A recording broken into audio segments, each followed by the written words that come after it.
I think that the business cycle is not dead. Got to focus on leading indicators. I understand that for people in my camp, it's been frustrating and frustrating. You're waiting. It's like watching paint dry, waiting and waiting. But it's out there. The business cycle is not dead. And I think that the recession may already have started and we don't even know it. Welcome to Wealthion. I'm Wealthion founder Adam Taggart. According to today's headlines, it's looking increasingly likely that the economy may dodge a recession. The calls for a soft landing are turning into ones of no landing at all. The same headlines tell us the markets are in great shape and will be powered higher from here by a new AI-driven profitability boom. But according to today's guest, highly respected economist and award-winning researcher David Rosenberg, founder and president of Rosenberg Research, the headlines are selling a false narrative. By his measure, the recession is already arriving and the current market AI frenzy is a classic stock mania that will end the way all bubbles do. Today, we'll hear his reasons why. David, thanks so much for joining us today. Thanks for the invite. Great to be on. Thanks. It's a real pleasure. For folks wondering why I'm in this different background, Murphy's Law, about 2 minutes before we were to go live with David, the power to my studio went out. I had to rush to my backup studio. So David, thank you again for your flexibility here. Lots of questions for you, lots of ground to cover in the time we have here. Let me start with a question I like to ask all my guests at the beginning of these interviews. What's your current assessment of the global economy and financial markets? Well, look, the global economy is not a homogeneous entity. So, there's some pockets of strength. You can point to Japan. Japan actually had a technical recession in the second half of last year and is coming out of it much the better. Mexico is doing well. And when you look maybe at one other country, you could focus on India, great demographics, and arguably the strongest GDP growth on the planet. But what are you going to say about China? Their recovery from the reopening is sputtering. Their economy is disinflating, or on the producer side, deflating. Europe, after a miraculous non-recession, courtesy of a mild winter and declining energy prices, managed to escape a recession, but the numbers there are rolling over. And you look at the United States, and it seems to me as though we're still making this transition from expansion to recession. So net on net, when you add it all up, and you're taking a look at Europe cooling off dramatically, China sputtering, and the U.S., it seems to me it's very clear. I know it sounds extremely controversial to talk about the U.S. going into recession, just because the lagging and coincident indicators are telling you that we're into something brand spanking new about a no landing or soft landing, like you mentioned. We're heading into a hard landing in the second half of the year, based on all the leading indicators. So, I think that we're heading into a global economic downturn. And in fact, when you look at the OECD leading indicator, it's telling you the same thing. So I think that we're heading into a global economic contraction. It's not going to be shared by everybody, but net on net, when you add it all up, I think that's what the prognosis is. Okay, great kickoff. I want to dive into why the market quite hasn't seemed to have gotten the memo, as well as your thoughts for how protracted and how severe this recession might be. Really quickly before we get there, let's just take a path through policy, if we can. And let's start actually with inflation and deflation. I know that you, for a while, have been more on the deflationary side of things, given in terms of how you think the trajectory of things are going. If you look at the recent data that's come out on inflation, it does seem that, no doubt it's come down materially since middle of last year. But services seem to be really kind of sticky right now, especially looking at core PCE, which is the Fed's preferred measure.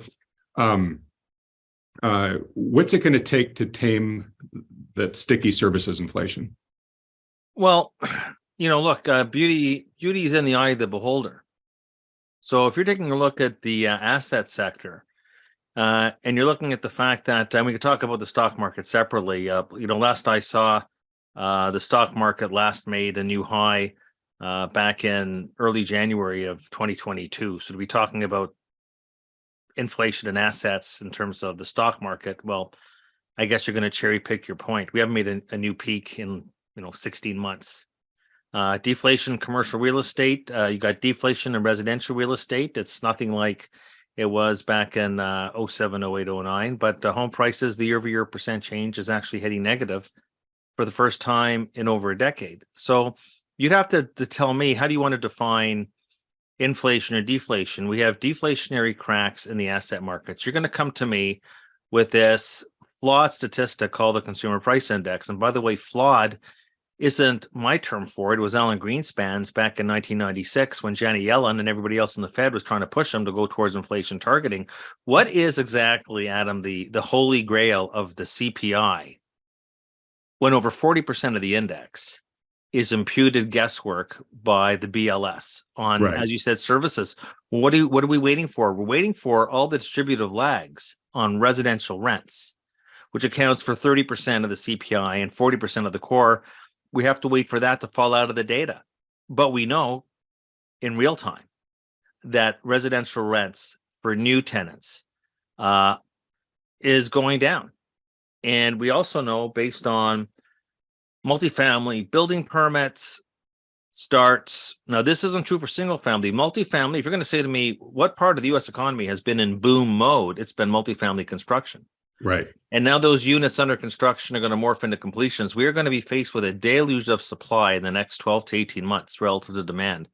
And you're going to continue to see in real time residential rates deflating, but it will not make its way into the CPI, probably not till later this year. It'll be a major event in 2024. But you asked me about the CPI. Well, that's your story. PC deflator, very similar story. Of course, we also had last month some healthcare service inflation in there. But what's that got to do with the economy, right? When you're taking a look at the cyclical side, even of services, and the one thing I noticed in the PC deflator is that you are seeing actually deflation now in hotels and motels. They're cutting their rates. Airfares are coming down. Delivery services. What is a more cyclical service? I'm not talking about how residential rents are constructed. I'm not talking about healthcare. I'm not talking about financial services. By the way, you asked the question, what about service sector inflation? Well, all of a sudden, banks are raising deposit rates. Oh, well, that shows up as inflation in the statistics. But is that inflation? It So you contracts say, economic growth. the Fed's creating inflation because they're raising rates. Banks are forced to follow suit now more than they have been, and it shows up in financial service sector inflation. I mean, what bank right now is raising its fees as we go into a credit contraction? Right. So it's just all nonsense. I'll tell you that. Look, the producer price index was 11% year over year this time last year. So the question would have been a year ago, what is going on exactly? We look like Zimbabwe. Producer price index is now 2.3% year over year. Now, I get back to show you how people are totally ignorant of the data. They come back and say, well, what do you look at PPI for? It doesn't include services. No. That's the old way from 20 years ago. Producer price index, 60% of it is services. And one of the biggest factors that is disinflating, if not deflating, the producer price index, which doesn't show up nearly as heavily concentrated in the CPI, is, guess what? Freight and transportation and shipping rates are plunging, and that's in the PPI. So I know the Fed, they bow to the holy grail of the CPI. The statistic that Alan Greenspan, who, despite his own flaws, was arguably, I'd say, tied with Volcker as the best economist that the Fed ever had, called it a flawed statistic. And because that is what Jay Powell wants to look at, we all have to look at it. But I'm trying to say is that the year-over-year trend in the producer price index has collapsed in unprecedented form in the past 12 months from 11% to 2.3%. It's almost at the Fed's target. Can you imagine if the CPI, which is right now 4.9, call it, if that was doing what the PPI was doing? But you see, everybody just cherry picks their favorite inflation measure. What I'm trying to say is what makes the PPI special is it doesn't have all these imputed price measures and services, this guesswork Oh, this fudge factor. that permeates the CPI. And frankly, I know what the Fed's looking at. I know what CNBC is looking at. Fox Business, everybody is just the holy grail bowing down to the consumer price index. There are other price measures actually telling you that the Fed is actually there. They just refuse to believe it because of hubris, because they committed the cardinal sin of saying inflation was going to be transitory. They believe they were wrong. Mostly believe they are wrong. And in his second part of his tenure, Jay Powell is not going to go down in history as being compared to Arthur Burns. So they'll crush the economy. We haven't seen the full effects of the Fed tightening yet. And inflation is going to be a lot lower. It's already come down a long ways. But talk about, the stickiness of the services side when naturally the distributive lags, those lags are like 3 years. Of course, the CPI is the most lagging. The CPI is more lagging than the unemployment rate is. It's the most lagging of the lagging indicators. And yet I've never seen a cycle. I've been doing this for 40 years. I've never seen such anal retentiveness over such a lagging indicator as the CPI inflation rate, where 30% of it is dominated by residential rents that we know in real time are actually going down. So I don't waste my time talking about where's inflation today. I talk about where's inflation going to be 3, 6, 12 months from now. And it's going to be a lot lower, and especially 12 months from now when these rental measures go the other way, which every single leading indicator of rents is telling you is going to happen. Real time is telling us is happening. Yeah. Great answer. There's so much I want to pick apart there, but I'm really glad you leaned into the lag effect, because that's a drum that we've been beating on this channel a lot. And I think a lot of people just assume since it hasn't happened yet, it's not going to happen. But to your point is these policy decisions have a long lag, measured oftentimes in years, and those are still traveling in time through to us. So I get your stark criticisms there of the CPI. I'm going to presume you feel pretty similar about the government reported jobs data as well. I don't want to make that assumption, though, without giving you a chance to corroborate or not. Well, the non-farm payroll report, again, the holy grail. It's as if there's no other piece of job market data. We'll get another report on Friday. Everybody will trade off of one number. Non-farm payrolls, where like 30 or 40% of that number is being juiced up this year from the BLS birth death model, because even though there's no evidence to suggest that we're getting any net new business creation, the BLS is still assuming that we are getting additional jobs, and that's really why the numbers have looked so great. The other numbers haven't looked so great. The Challenger numbers on layoffs and hiring announcements, not so good. The employment numbers out of the Conference Board survey, you saw the Conference Board survey that came out showing jobs hard to get, jobs are plentiful. You're seeing cracks in the labor market. Yeah, now, it's not that unusual. If you look at the withheld taxes that the U.S. Treasury reports on a daily basis, the employment taxes that are withheld, those are in steady decline as well, growth-wise. And look, we see from the JOLTS data that the openings, the hirings are starting to decline from, albeit a very high level, but they are declining rather precipitously in the past several months. So I would say, look, there's the notion that companies are being very slow to fire people after the horrible experience of the lockdowns and then the government paying people not to work, paying them more not to work than the paycheck they were getting, created all these distortions. And what happened was that companies lost contact with their employees, couldn't find them again, and you had this massive distortion. That's one of the reasons why the job openings data, looked like a dot-com stock from 1999. Job openings, because companies are trying to find the employees that they used to have. And so we did have this distortion, and I could see as a business owner, you're going to be loath. You're going to be loath to let people go in fear of what happens in the next cycle. You're not going to find them again. But what's happening is that hours worked are going down. And what's interesting is that it's the work week. The work week is one of the only leading indicators from something that's otherwise a lagging indicator called employment. And the work week is down 0.6% year over year. which sounds like a small number, but it isn't really. And what's happening is that companies are not firing people yet, but they're cutting their hours. And that's classic transition. Going back 70 years, when you're making the transition from expansion to contraction. And look, there's no reason to get overly passionate about this. The business cycle is the business cycle. Thank the good Lord that 85% of the time we're in an economic expansion, 15% of the time we're in recession. But recessions aren't unicorns. They're not fairy tales. They're not fantasies. They're real. But thankfully, they happen 15% of the time. The same thing with bull markets and bear markets. We're in a bull market 85% of the time historically.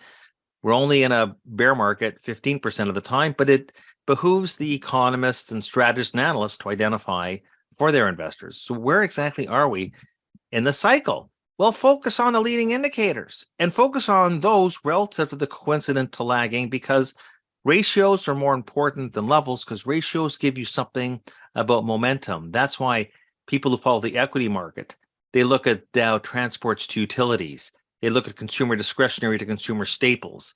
They look at value versus growth, small caps to large caps.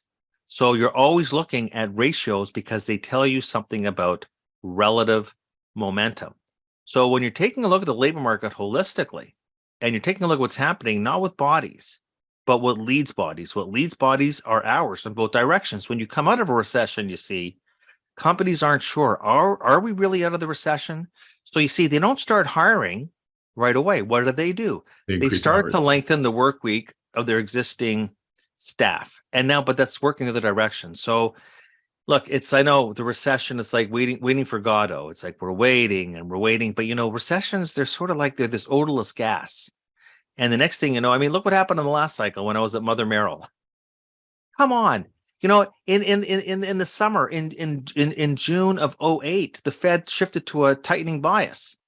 Richard Fisher from the Dallas Fed actually voted that meeting in June, a couple of months away from Lehman and AIG and Merrill collapsing. Everybody thought, Bear Stearns is a one-off. The housing is behind us. The consensus in the summer of 2008 was soft landing. Next thing you know, nobody had a clue that the recession, the NBER defined recession, actually started in December of 2007. So that's what I'm trying to say. Look, we had a housing collapse, house price collapse. It infected household balance sheets. Then, of course, we had the financial collapse. And I'm not saying that's going to happen this time around at all, but the cycle is the cycle. And the leading indicators are the leading indicators, but nothing I'm saying, including your questions, even about the stock market, which we can get into, what is the stock market telling you? Nothing has surprised me right now. Recessions do take time to unfold.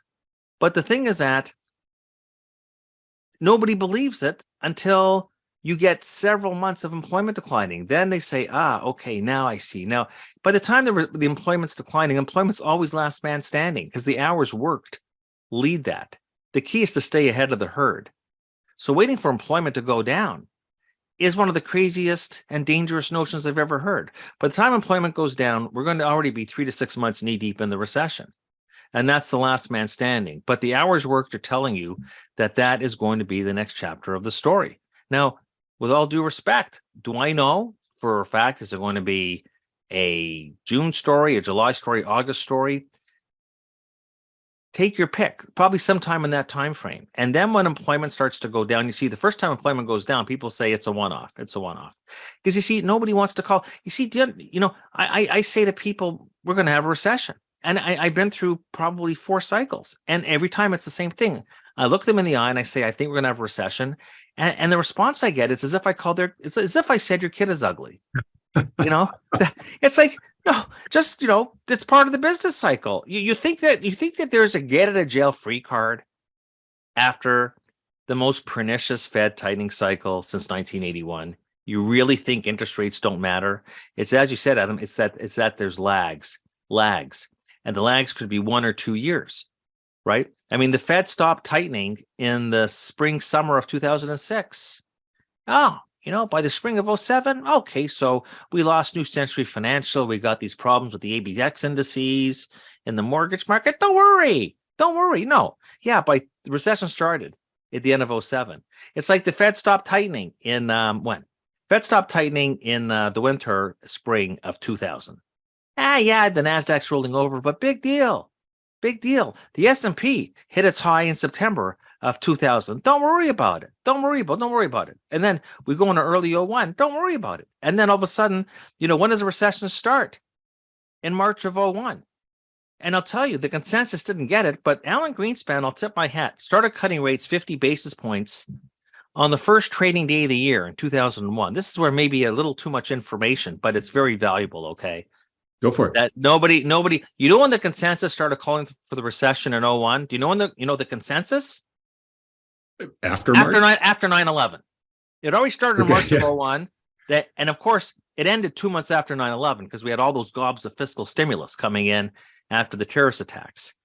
So I know you're saying this market's saying that, and this data's saying that, but the key in this business is to stay ahead of the curve and do not follow the herd. Well, that's why I'm so excited to talk to you, because what I agree with what you're saying. And if you look at, just to stay in policy for one more second, the Fed is looking at what you're saying is sort of faulty data and very lagging data. And if you look at both inflation and you look at jobs, both those numbers right now seem to be telling Powell, keep tightening, right? Like, you still have more work to do looking at these flawed metrics. And so, he very well may continue going higher for longer here. I mean, he's being squirrely about whether he's going to commit to another rate hike or not, but Bullard was out last week saying he thinks there's still 2 more. So, are our monetary leaders potentially making the coming recession even worse than it needs to be right now by leaning into their tightening policy at the same time that all the indicators you look at are deflating? Well, you see, here's what the Fed is telling us is that they either they don't have a view or they don't have confidence in their view. Either they have a model or they don't, but we know the Fed has a model. They don't have confidence in the model. This whole notion of data dependency is the stupidest thing I've ever heard. Monetary policy hits the economy with lags that are 12 to 24 months. And so they should have a forward-looking view, but they're data dependent. They're not view dependent. We just had, the reality is that what are they waiting for? Like, inflation peaked in June at 9.1%. We've come down, 420 basis points in a 10-month span, which in the past has only happened 3 other times. It happened in 1975, it happened in 1982, and it happened in 2009. That's how fast, call it the first derivative of the rate of change of the CPI, or you want to call it the second derivative of the CPI. He compares himself to Volcker. Well, again, with all deference to Jay Powell, took Paul Volcker almost 7 years in his tenure to get inflation to 2%. Yeah. It took Alan Greenspan 10 years. So, yeah, we have a 2% goal, but you're going to want to get there when? In 3 months, in 4 months? You see, they are so caught up in hubris and their embarrassment of missing, we all missed even the most ardent hawk, Muhammad Al-Arian, Larry Summers, Bill Dudley. I don't remember anybody talking about a 9 handle. Now, we were just there for 1 month, admittedly. But yeah, they've already overdone it. History will show that they corrected one mistake with another mistake. But I don't know, maybe I'm being too hard. Maybe it's not a mistake. What did he keep on from the get-go in the tightening cycle of March 2022? Who did Powell compare himself to? Not Greenspan, not Bernanke, not Yellen, not McChesney Martin. No, to Volcker at every opportunity. And Volcker created the conditions for disinflation with not one recession, but 2 back in the early 1980s. So he gave that to us on a silver platter, which way they were going. Next thing you know, they're going in like 75 basis point increments. And then he tells us at Jackson Hole last August, he says, I'm so sorry, but I have to inflict pain. His word, that 4-letter word, pain on the household and business sector. Well, pain, that's That ain't no soft landing. Pain ain't no soft landing. Pain is not like no landing, which I laugh continuously at the notion of a no. Do you understand when people say no landing, soft landing? They're telling you my forecast is the business cycle has been repealed. Right. What? So he told you that they actually want to create the conditions like a Volcker to contract aggregate demand, which is GDP. Because they're in a big hurry. They're in a big hurry to get inflation down to 2%. Now, as I said before, Volcker didn't have any credibility problems. Took him almost 7 years. Greenspan, we could argue about his credibility problems around subprime, but it took him 10 years. So we're automatically going to have to get down to inflation that quickly. To me, is a little irresponsible. But there's, like I said, they feel like their credibility is under attack, and I don't know where that comes from. Because let me just ask you the question: do you see it in the 10-year break evens, the TIPS break evens? Because I don't see credibility issues. 2.2, 2.3%, 5-year forwards. Do you see? Is the commodity markets telling you that the Fed's got some massive inflation problem? We're talking, you're talking to me about the services. So much of it is imputed. I just finished saying, nobody talked about this. I didn't see this anywhere except my writings over the weekend, that in that PC deflator, hotels, motels negative, delivery services negative, airfares negative, car rental and leasing negative. So to come to me and say, well, look at the stickiness. Yeah, when you have rents, and I would say healthcare as well, which is not anything the Fed can fight, and I think it was a one-off. Most cyclical services, those prices are actually going down.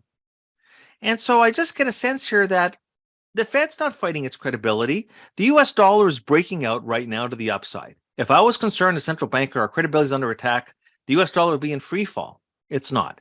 Commodity prices would be surging. They're going the other way. What's more important than the oil price? What actually led? Do you know what led? The first thing that led the inflation. First thing that led the inflation off of zero in the spring of 2020 was the oil price. Now oil prices are diving. Nobody talks about it. I feel questions every day about the inflation. It's not even called inflation. The inflation. It's about the inflation. The inflation. People think I'm crazy for saying disinflation. I'm saying, do you not see that like oil prices are down almost 50%? And that feeds into everything. And it feeds into services. It feeds into delivery services. It feeds into airlines. It feeds in. So we got this collapse in oil. And everybody's still talking about inflation. I actually think back thinking I sort of like this because where's the surprise going to be? And so I'm looking at commodities. I'm looking at the shape of the yield curve. Tell me, is the inverted yield curve telling you anything? If the Fed's under inflation attack, the yield curve is steepening and bond yields are surging. The dollar is tanking. Commodity prices are surging. We have none of that. But all I hear about is inflation, and we're focused like in a ridiculous way on the CPI, which I argue is not the only statistic out there. I think this is where the Fed has gone wrong, is not teaching us. They should teach us about the eclectic, holistic measures of inflation.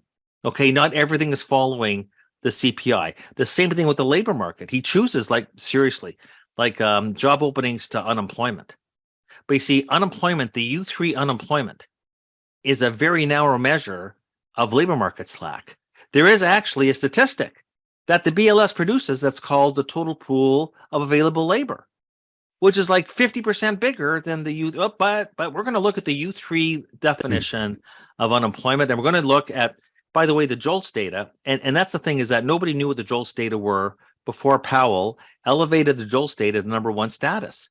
Never mind the fact that post-COVID, the response rate has collapsed. So I'm trying to say is that there is no veracity behind the numbers that the Fed is looking at, which really surprises me. I would love to be at one of those meetings and maybe give them my own presentation, because I've been doing this a long time myself. They're looking at job openings to unemployment. If you really trace that out, we should have had 10% wage growth this cycle, but it never happened. Wages did go up, but wages got bottled up by prices every step of the way. Right. Real wages have only gone down. So people talk about wage inflation. We never had real wage inflation in the 1970s. And the 1970s, that's the template. The 1970s. Wages went up more than prices half the time, and prices went up more than wages half the time. And that's called the wage price spiral, because back then inflation was institutionalized into the economy through cost of living allowance contracts, COLA clauses. They don't exist today. Right. God Which is forbid, why the though. real Oh, wages you are get a so negative. Starbucks union, or you get an airline, and it's a front page news about we're getting a big wage breakout. I think that I think people, and including the Fed, have been hyperventilating about the inflation far too much. But for the Fed, I think that they believe they've had a perceived loss of credibility. And when you compare yourself to Paul Volcker, who inherited a much different inflation situation and a much more pernicious, longer lasting one than the one we had, like with again, I keep on saying with all due respect, and normally when you say it, you don't mean it, but I do mean it this time. Like, almost 2/3 of the time in the 1970s, the inflation rate was over 9%. We had 1 month of 9, 1 month, June of last year. And we got the big institutionalized inflation in here. So I'll take the other side of that bet. Inflation's already come down a lot, and I think it's going to come down even more the next 12 months. And the Fed will be cutting interest rates rather dramatically in that environment. Because one thing we know about Jay Powell is that he pivots in both directions. So let's go there if we can. And by the way, I have so many notes here we're not going to get a chance to get through, but this is great, David. Thank you. A lot of people, I'd say the vast majority of people, are salivating. The market is salivating for Powell to pivot, still believes he's going to pivot sooner than he says he's going to. In the type of future that you see coming, in terms of the type of recession, the severity of the recession that you see coming, how big do you imagine the policy response is likely to be? It seems that every time that we have a central bank engineered rescue now, it's bigger, in most cases, substantially bigger than what it was before. So what kind of magnitude are you expecting when Powell pivots next? Well, it's situational, right? And we got to keep in mind that people seem to think the Fed can only cut rates if we get into some financial calamity. Not true. Did we have a financial calamity in 2019 when he cut rates 3 times? No. Did we have a financial calamity, in the year that we labeled Alan Greenspan the maestro in 1995? We had the tequila crisis in Mexico. Well, we saved that with Teso Bono's problems in Orange County. Was there a financial crisis in 1995? Not really. The Fed cut rates 3 times. Not like a dot-com bust or 2008. Well, so something. But so what I'm saying is that, the Fed and the markets have the symbiotic relationship. The markets lead the Fed leads the markets. But when push comes to shove, interest rates are cyclical, and the Fed may lag what the markets are pricing in. But interest rates are cyclical. Why would anybody have a problem with, we go into even an economic slowdown, let's not call it a recession, and inflation comes down? Why would interest rates be static in that environment, right? So if we get the soft landing, which to me is a classic case of hope triumphing over experience, and we get a soft landing, then when you look at soft landings, and soft landings are when the economy slows but doesn't contract, big difference between the two. The Fed cuts rates 75 basis points, which up until recently the markets had priced in. If we get a soft landing, we get a hard landing, which is a recession. Whether it's mild or whether it's severe, the Fed historically cuts rates 500 basis points to a T. Okay. And I understand that nobody can ever believe that will ever happen at the peak in rates. I could tell you that when the funds rate was 6.5% back in 2000. Did anybody say, "Oh, we're going down to 1% in 2003"? No. Yeah, absolutely. Not. When we got to 5.25% in 2006, anybody say, "Oh, wow, we're going to 0 in the next cycle"? So, and look, I'm not talking about pandemic-led recession. Things are cooling off anyways, and the Fed goes from, what were they back then? About 2.5 down to 0. Right.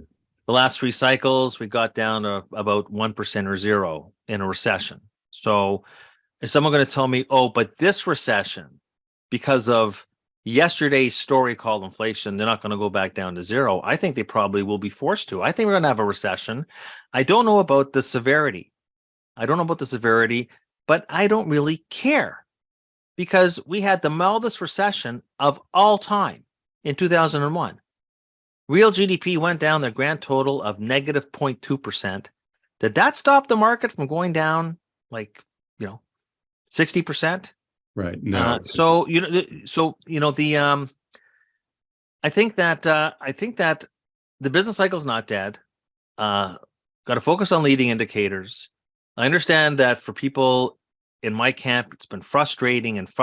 You're waiting. It's like watching paint dry, waiting and waiting. But it's out there. The business cycle is not dead.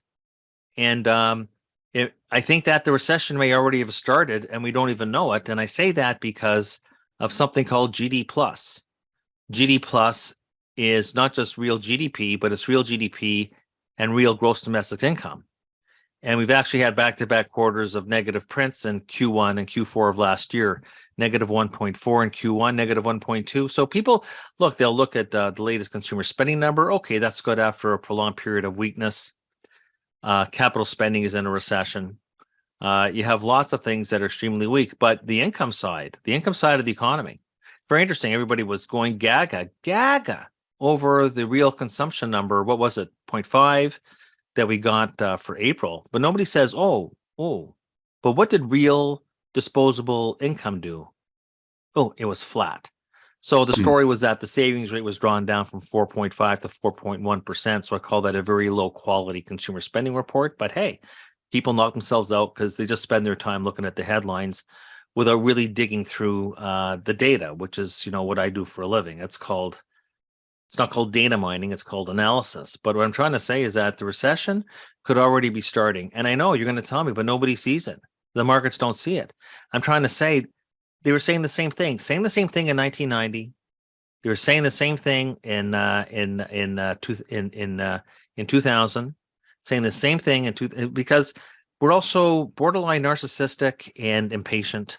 Yep. But I think that it could well be that the recession's already started, and indeed, nobody has noticed it. And that'll be the big question mark: is what will be the trigger point? I guess it will have to be when we start to see the employment contraction, and I would say that that's taking a little longer to take hold because of this need for the business sector. I got to hang on to my staff, but you got to hang on to your staff until you can't. And I'll tell you why businesses won't be able to. And it was in the first quarter productivity number. You saw the first quarter productivity number? Negative 2.7% at an annual rate, negative 2.7. That's a 1 in 15 event. So real non-farm business output in the first quarter was almost flat. And the business sector added 2.7% of labor input. 2.6. So we, as you said, and let's take the non-farm payroll numbers as gospel with the birth death model. We're hiring all these people to produce nothing.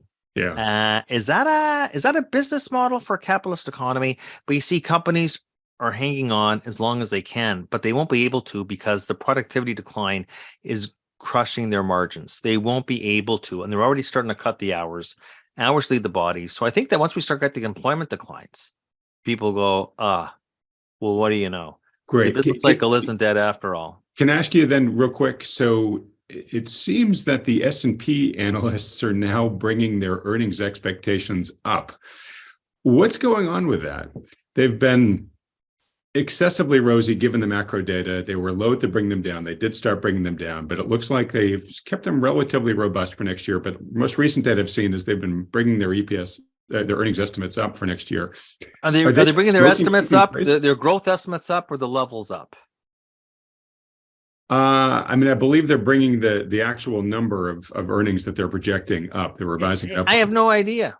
I had a client ask me today that my old friends at Merrill Lynch have taken their numbers up for next year. What does anybody know about next year? Now, I think what's happening, and this was happening on the growth side, that the growth rates for next year were going up, even as the level estimates for next year were going down because of the weaker base for 2023. It's called bear market math. So taking down 2023 made 2024 look a lot better from a year-over-year growth perspective, if you know what I'm talking about. Yep.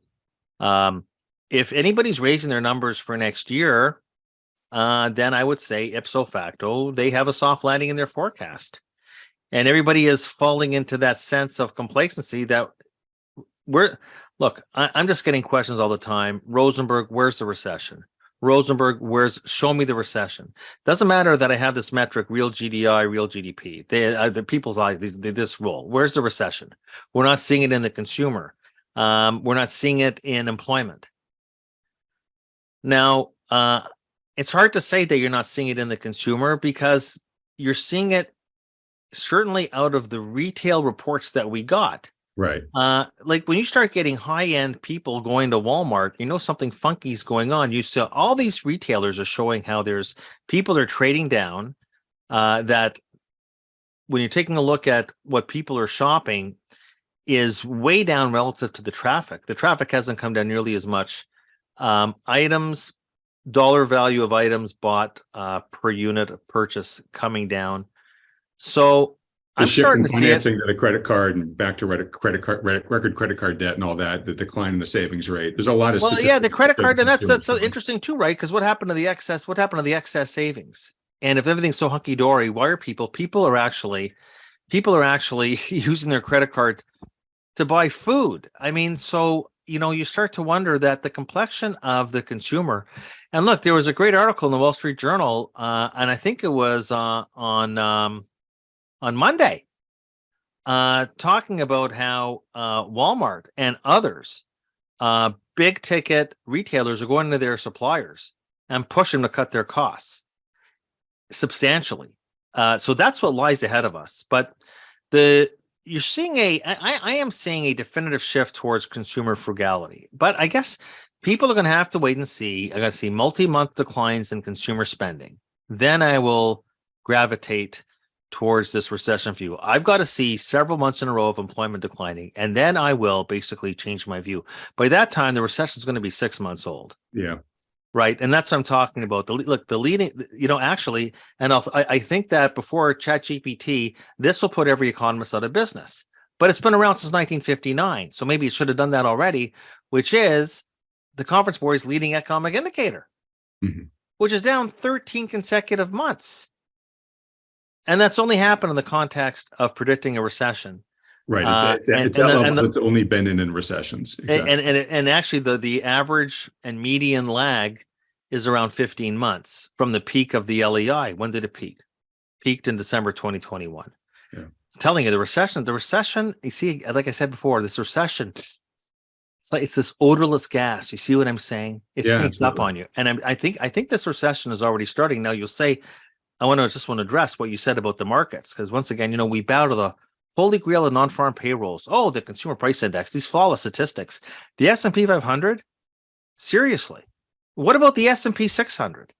The S&P 600, the small caps, have a much higher beta or torque to the economy than these mega cap growth stocks do. Right, than the S&P 6 or whatever. Yeah. Well, the S&P 600 is 23% off the peak. The Russell 2000, which has more zombie companies, down 27% from the peak. But you see, once again, what do I care? Do I want to?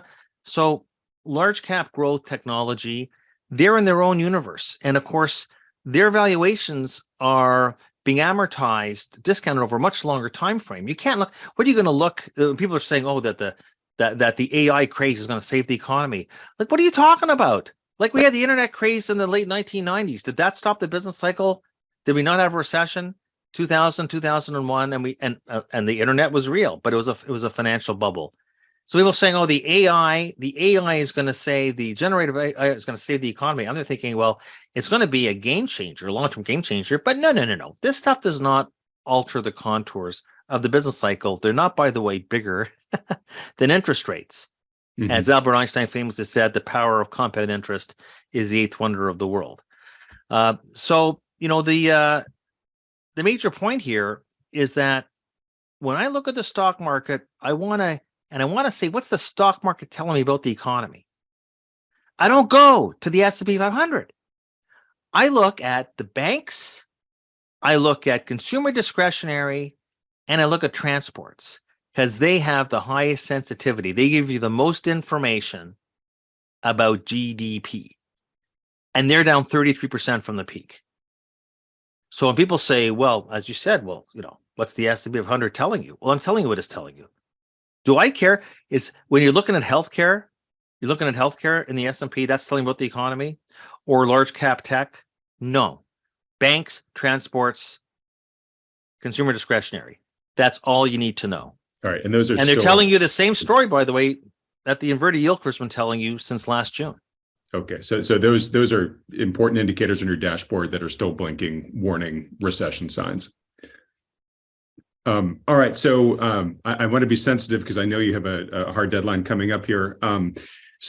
Okay, so we've done a good job of ripping whatever wool might have been over the eyes of the viewers of this this video. Although, David, just so you know, I believe most of the viewers on this program have been thinking very similarly to you. So I think you've been in more validation mode for the way in which they've been skeptical of today's markets.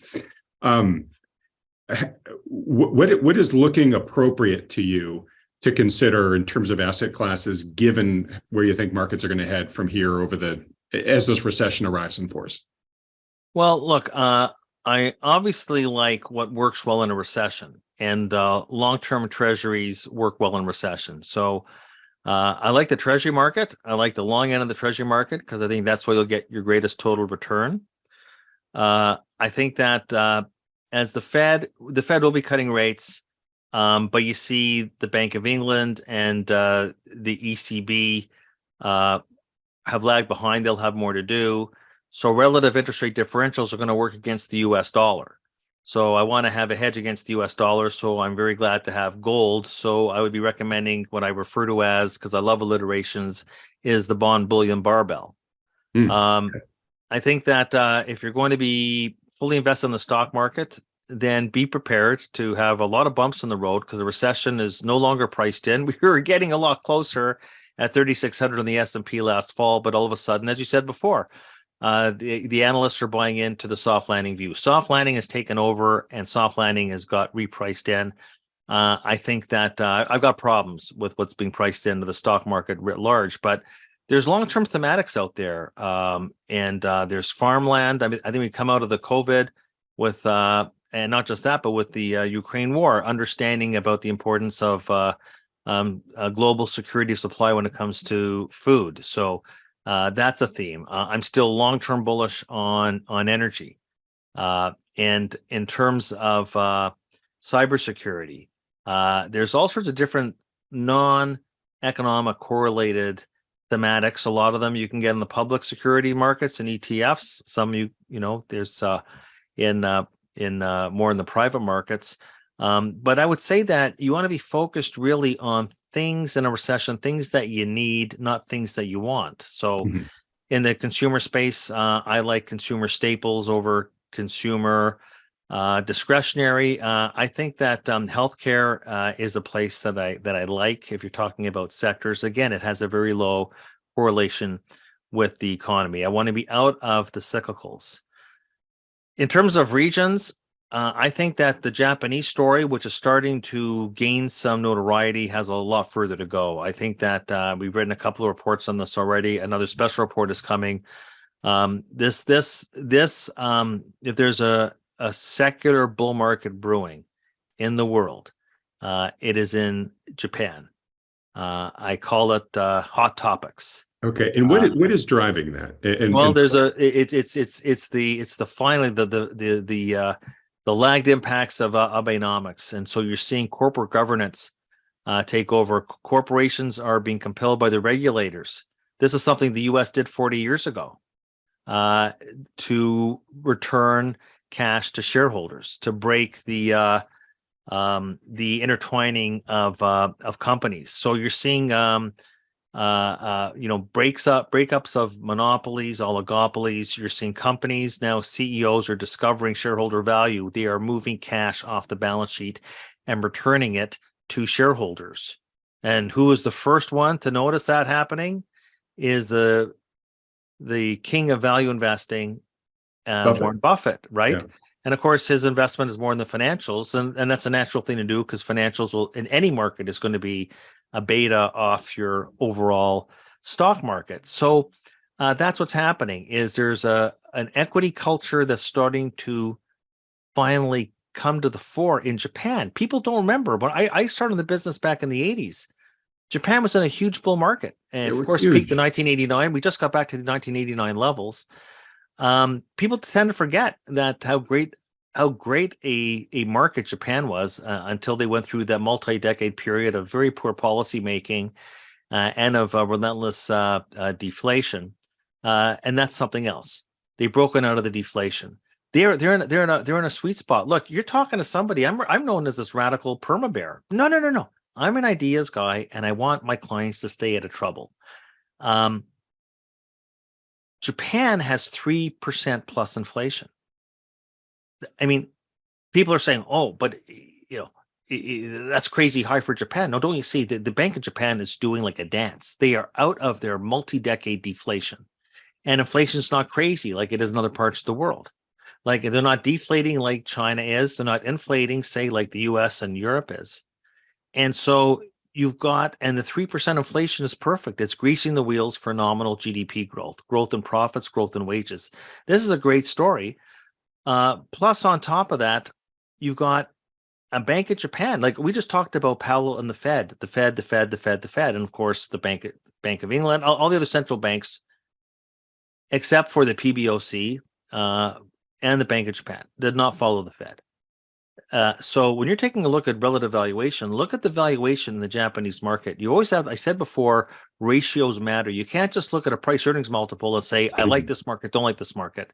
I actually look at the US market with a 20 multiple or 5% treasury bill yields. I got a 5% earnings yield and I got a 5% equity yield. Well, why would I take the capital risk in the equity market? Exactly. But you have zero rates. The Bank of Japan says, thank you very much, Mr. Fed, Mr. ECB, Mrs. ECB, Bank of England, we've got our own monetary policy. We are not freaking out over inflation. We actually don't think we have an inflation problem. They're keeping rates at the floor. And so you've got this tremendous, not just dividend yield and earnings yield together, gap against where interest rates are, is a really compelling story. And so all those things above, and there's one last one, which is fund flows. You see what's happening. Japan is a huge beneficiary from this economic Cold War with China, and the US was intensifying. So right now you want to invest in China, say, and people have wanted to invest in China, not just China directly, but because of to get toes into the Asian market. But you see now investing in China as an American is a little risky, right? It's more but now if you say, you go to your financial advisor, I want to get exposure in a liquid market to Asia. So what they're saying is go to Japan.